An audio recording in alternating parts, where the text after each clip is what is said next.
We've all been there before. Highlighted our entire spreadsheet, double clicked between any two columns to optimize the column width.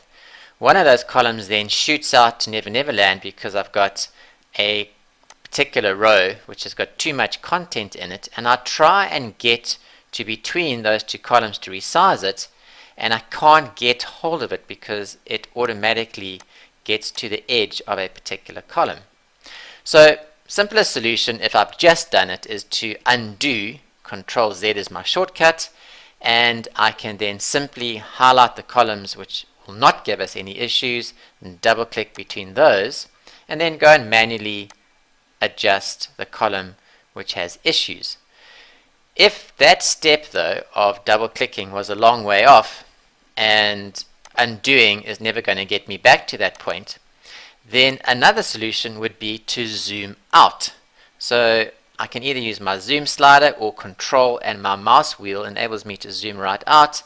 I could then get hold of the edge and rein it in.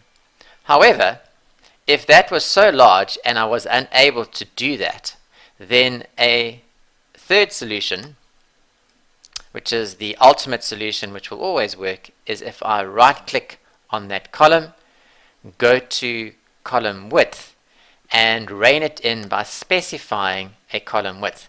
Now these points are pretty much 3 millimeters, so 50 points is about 15 centimeters. Click on that and you can see it's resized. I can then go and optimize that column width manually to adjust it to a size that I would like. Then a better solution would be to put some word wrapping or text wrapping on that. I can then optimize it again and so that it looks pretty decent. Let's take that out a little bit further.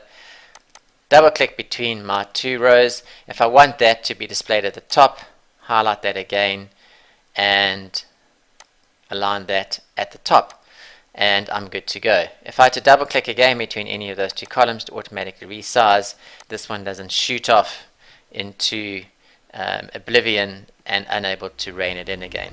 And so that's a very decent Excel life hack to be able to get my column back to an acceptable width.